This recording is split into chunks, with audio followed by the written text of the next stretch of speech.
Welcome friends. In this video, I am going to discuss about past statement. So you already known about continue break statement. What is the work of past statement? The continue statement is generally move on the loop, means it proceed to the next element. But in the break statement, if the condition is not satisfied, it come out from the loop but leave the loop. But in the case of past statement, it allows everything. Okay, it allows everything. How it is, let's see. So first of all, I am to declare there is a list,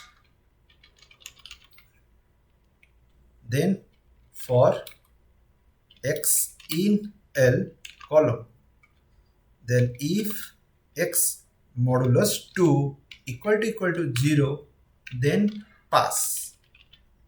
Okay, then print there is a x comma and equal to double quote. Okay, there is a space created with the x elements, and here also print the statement. Fine.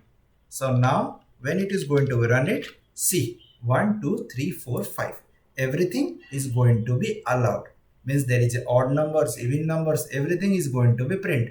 Pass is allowed it. Okay, so this is very easy and it is not complicated like continue and break. Continue is move on to the next element if condition is satisfied.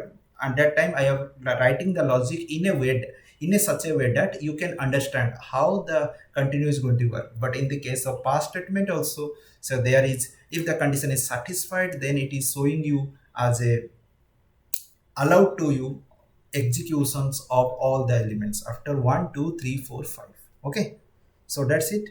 I another time I run it and see that's a 1 2 3 4 5. Okay, so if you have any doubt, go through the comment box and type there, and click on the bell icon. When I upload any future videos, you will get the notifications. Click the subscribe button and don't forget to click on the like button also. Thank you.